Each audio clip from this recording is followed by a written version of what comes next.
Bonjour tout le monde, j'espère que vous allez bien. Je vous souhaite la bienvenue dans Dialogue spirituel. Aujourd'hui, nous allons voir dans la Bible des cas de femmes qualifiées de stériles, mais qui ont fini par enfanter. Pour rappel, la stérilité est l'incapacité physiologique de concevoir naturellement. L'incapacité de porter ou d'accoucher une progéniture saine ou viable.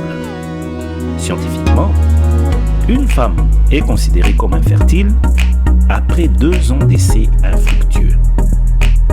Est-ce par instinct de survie pour la perpétuation de l'espèce ou est-ce une exigence culturelle?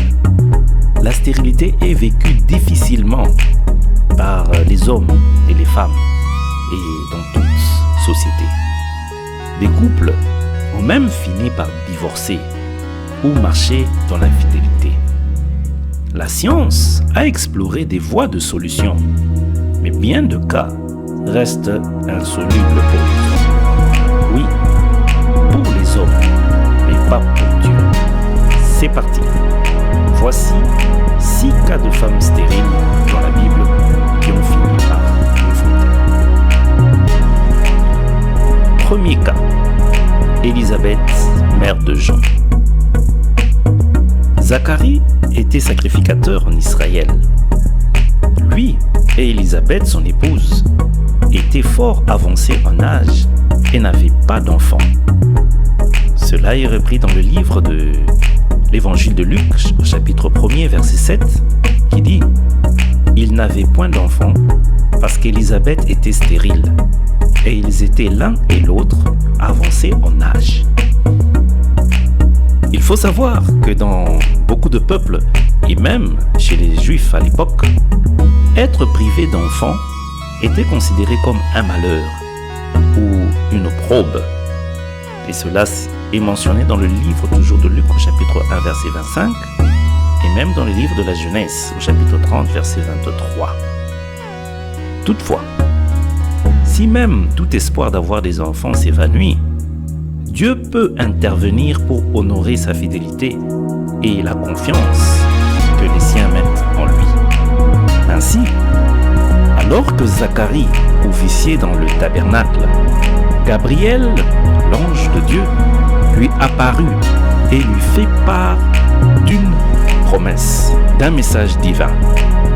Ne crains pas, Zacharie, parce que tes supplications ont été exaucées, et ta femme, Élisabeth, enfantera un fils, et tu l'appelleras Jean. D'où Élisabeth, longtemps tenue pour stérile, donna naissance à un fils, conçu dans sa vieillesse. La Bible déclare qu'Élisabeth mit au monde un enfant mâle. Ses voisins et parents se réjouirent ensemble avec elle à la fête qui eut lieu lors de la circoncision au 8e jour de l'enfant. Notons que Zacharie signifie « l'Éternel se souvient » et Élisabeth veut dire « Dieu et plénitude ». Deuxième cas de femme stérile, mais qui a fini par enfanter, Anne, mère de Samuel. Anne était avec Pénina, les épouses de Elkana. En famille, ils avaient l'habitude chaque année de présenter à Dieu des offrandes au sanctuaire. Anne recevait de la part de son mari une double part, une double portion, car elle était stérile, mais aimée de son mari, Elkana.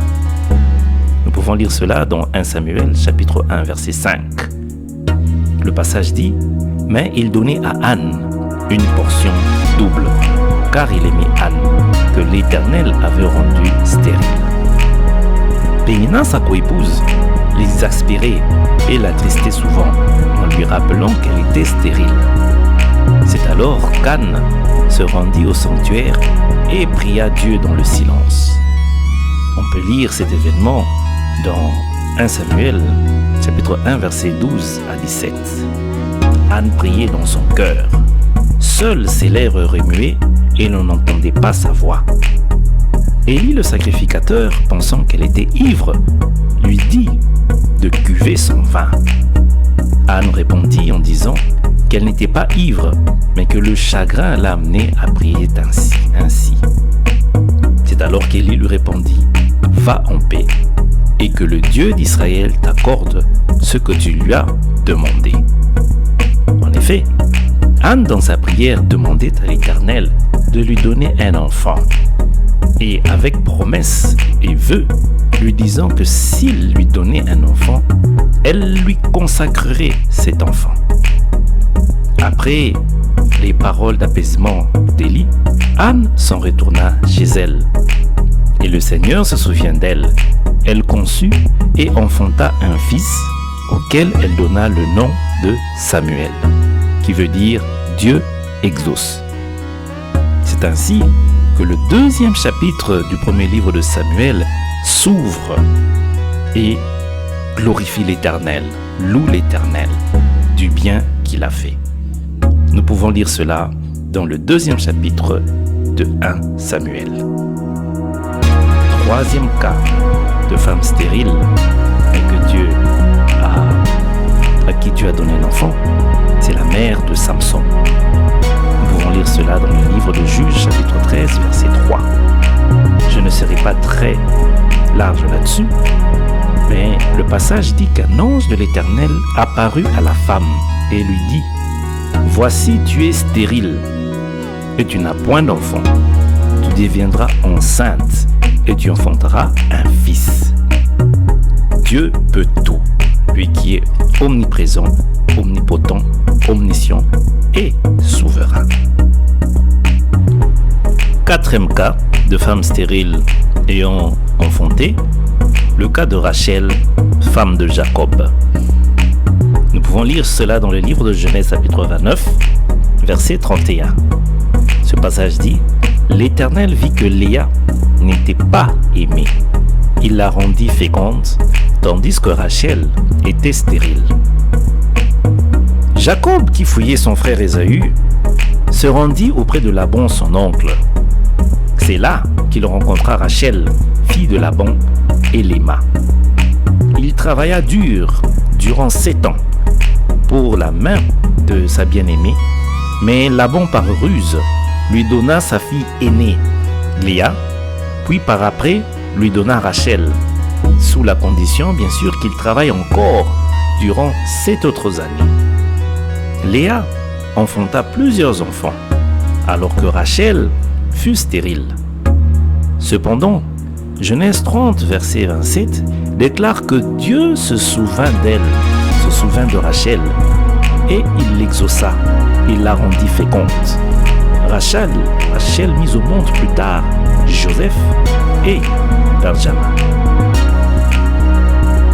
Rebecca, femme d'Isaac. Isaac est reconnu comme le fils de la promesse, enfant d'Abraham, né de Sarah dans sa vieillesse. Il épousa Rebecca. La Bible raconte qu'elle était stérile et Isaac implora l'Éternel pour sa femme et sa prière fut exaucée. Rebecca devint enceinte. Elle enfanta Ésaü et Jacob. Nous pouvons lire cela dans Genèse chapitre 25, verset 21. 6e cas de femme stérile ayant fini par enfanter, Sarah, femme d'Abraham. Abraham est un modèle d'obéissance et de foi pour tous les hommes. Il marchait avec Dieu.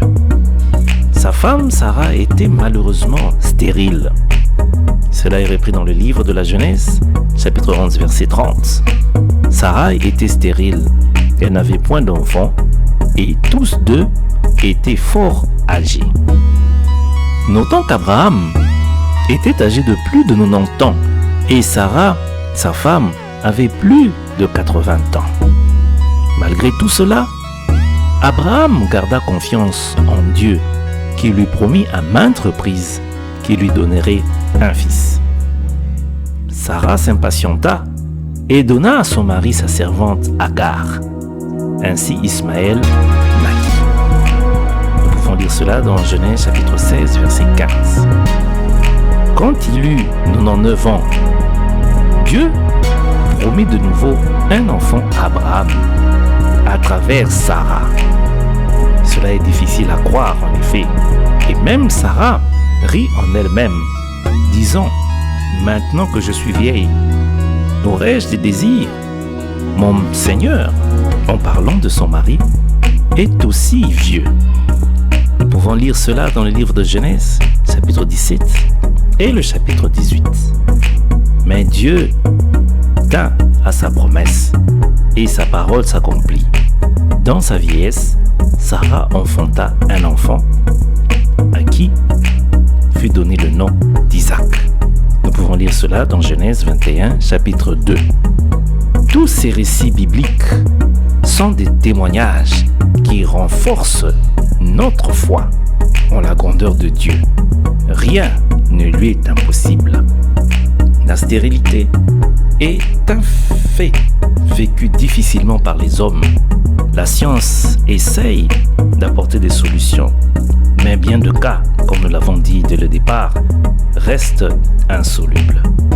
Insolubles pour les hommes, mais pas pour Dieu.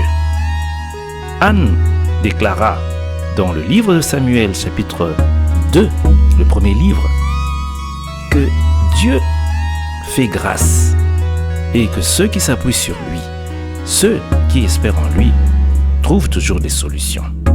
Ainsi elle dit, ceux qui étaient affamés se reposent, même la stérile enfante 7 fois.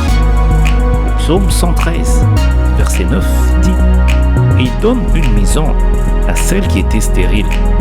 Il en fait une mère joyeuse au milieu de ses enfants. Louez l'Éternel. Oui, louons l'Éternel notre Dieu, qui s'est révélé en Jésus-Christ. Il guérit les malades, rend la vue aux aveugles et ressuscite même les morts. Merci, c'est tout pour aujourd'hui. J'espère que cette vidéo vous a plu. Je vous souhaite toutes les bonnes choses et à la prochaine dans d'autres vidéos.